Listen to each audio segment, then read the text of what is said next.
The Jordanian Prime Minister said that Jordan already hosts more than 1.3 million Syrian refugees, and he said that the doors will remain closed to displaced people who are seeking a shelter, seeking refuge in the Jordanian border. So this, of course, is making the situation even worse for the civilians there, because as we know, there are many reports coming in from on the ground. The opposition activists are suggesting that the Syrian regime, with the help of Russia, they are advancing with the strategy of scorched earth, where they destroy anything that's useful to the opposition. This is including food sources, water supplies, and some hospitals as well. Now, all this, the events are making the situation even worse for the civilians, and now they are running for their lives. They have to run, they have to seek shelter, because this is not the first time this is happening. They know the power of Bashar al-Assad.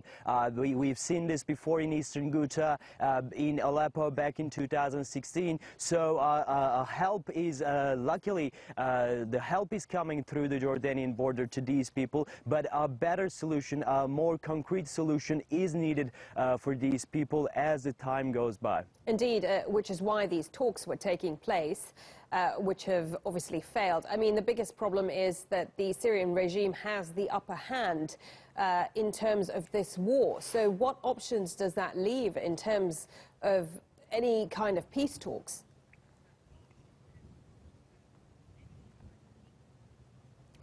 Well, let's remember yesterday's statement from the opposition. They said, we are not going to accept the humiliating offer from Russia. So obviously, even in the beginning of this offensive that started back in July 19th, the peace talks, the talks for ceasefire were taking place in Amman, all failed. That is obviously because of the demands of the Syrian regime. They give these people two chances, basically, either to evacuate or stay there, starve, or die. So as the Syrian regime continue to advance, they have the upper hand in this fight, and they come with airstrikes, they come with an immense military power, which is no match to what opposition has to offer. So they know their advantage, and they're pressing on it. It seems like the situation is getting worse for the opposition to strike a ceasefire deal, or at least a kind of a daily truce for